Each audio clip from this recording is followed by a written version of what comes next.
नमस्कार मित्रों, महाभारत के अनुसार विदर्भ के राजा भीष्मक की पुत्री रुक्मिणी की इच्छानुसार भगवान श्री कृष्ण ने उनका हरण करके उनसे विवाह किया था। रुक्मिणी भगवान श्री कृष्ण की 8 पत्नियों में प्रथम थी। श्री कृष्ण और रुक्मिणी के कुल 10 पुत्र थे। प्रद्युम्न, चारुदेश, सुदेशन, चारुदेह, सुचारु, चरुगुप्त, भद्रचारु, चारुचंद्र, विचारु और चारु। इसके अलावा श्री कृष्ण और रुक्मिणी की एक पुत्री भी थी जिसका नाम चारुमती था।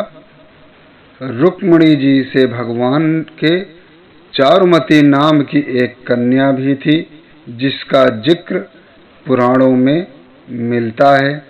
चारुमती के बारे में विशेष बात यह है कि युद्ध की समाप्ति के बाद जब कृतवर्मा फिर पांडवों से जा मिले थे तो उनके ही बेटे बलि से कृष्ण की बेटी चारुमती का विवाह संपन्न हुआ था।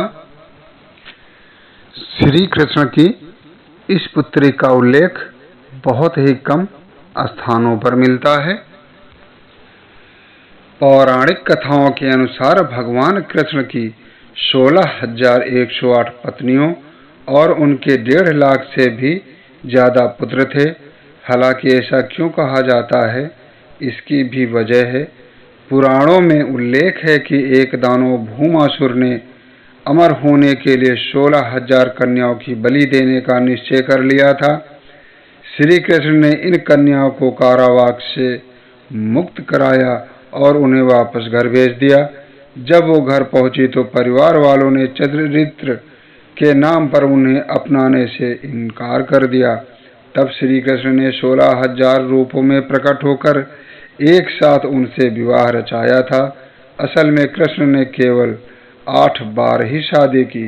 उनकी केवल 8 ही पत्नियां थीं जिनके नाम रुक्मिणी, जाम्बवंती, सत्यभामा, कालिंदी, मित्रविंदा, सत्या, भद्रा और लक्ष्मणा था। श्री कृष्ण की सबसे बड़ी रानी रुक्मिणी थी। उन्होंने उनका हरण कर उनके साथ विवाह रचाया था। इस विवाह को चूंकि उन्होंने अपहरण करने के बाद रचाया था, इसलिए भारतीय शास्त्रों के अनुसार इसे राक्षस विवाह भी कहा गया था। विदर्भ के राजा भीष्मक की पुत्री रुक्मिणी भगवान कृष्ण से प्रेम करती थी, उनसे विवाह करना चाहती थी। रुक्मिणी के भाई ने उनका विवाह किसी और से तय कर दिया था। जब ये बात कृष्ण को पता चली तो उन्होंने बलपूर्वक रुक्मिणी का हरण कर लिया, द्वारका ले आए। यहाँ पर फिर कृष्ण रुक्मिणी का विवाह संपन्न हुआ। सत्यभामा राजा सत्यजित की पुत्री और श्री कृष्ण की 3 महारानियों में एक थी। सत्यजित सूर्य भक्त था। उसे सूर्य ने स्यमंतक मणि प्रदान की थी। न जाने कैसे सत्यजित को गलतफहमी हो गई कि ये मणि कृष्ण ने कब्जे में ले ली है, जबकि ऐसा नहीं था। हालांकि कृष्ण ने खुद जंगल जाकर ये मणि तलाश की। उन्होंने ये मणि तो सत्यजित को लौटाई ही, साथ ही ये भी बताया कि उन्होंने ऐसा कैसे किया। ये सुनकर राजा सत्यजित लज्जित हो गया। उसने अपनी बेटी सत्यभामा का विवाह कृष्ण से कर दिया। साथ ही उसने वो मणि भी कृष्ण को देनी चाहिए, लेकिन उन्होंने उसको लेने से मना कर दिया। दरअसल सत्यभामा की शादी के साथ जुड़ी हुई कहानी उनकी जाम्बवंती से विवाह की भी है।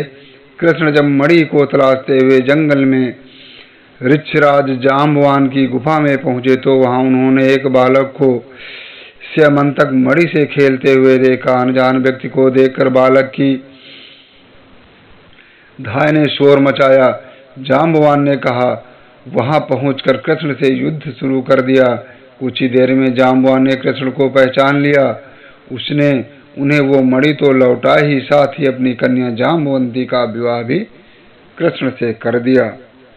भगवान श्री कृष्ण की श्रुति कीर्ति नामक बुआ कैकेयी देश में रहती थी। उनकी भद्रा नामक एक कन्या थी। भद्रा और उसके भाई कृष्ण से उसका विवाह करना चाहते थे। अपनी बुआ और भाइयों की इच्छा पूरी करने के लिए कृष्ण ने पूरे विधि विधान से भद्रा के साथ भी विवाह किया। अवंतिका उज्जैन देश के राजा बिंद और अनुविंद थे। वे दुर्योधन के वंशवर्ती तथा उसके अनुयायी थे। मित्रविंदा श्री कृष्ण की फुआ राजाधिदेवी की कन्या थी। उसकी शादी के लिए स्वयंवर का आयोजन किया गया। इसमें श्री कृष्ण भी पहुंचे। मित्रविंदा खुद कृष्ण से विवाह करना चाहती थी। मित्रविंदा का भाई दुर्योधन से अपनी बहन का विवाह कराना चाहता था। तब कृष्ण ने सभी विरोधियों के सामने मित्रविंदा का हरण कर लिया। उन्होंने मित्रविंदा के दोनों भाई बिंद अनुविंद को पराजित कर उनका हरण किया। उसके बाद विवाह कर लिया। श्री कृष्ण जब पांडवों से मिलने के लिए इंद्रप्रस्थ पहुंचे तो युधिष्ठिर, भीम, अर्जुन, नकुल, सहदेव, द्रौपदी और कुंती ने उनका आतिथ्य पूजन किया। इस दौरान एक दिन अर्जुन को साथ लेकर भगवान कृष्ण वन विहार के लिए निकले।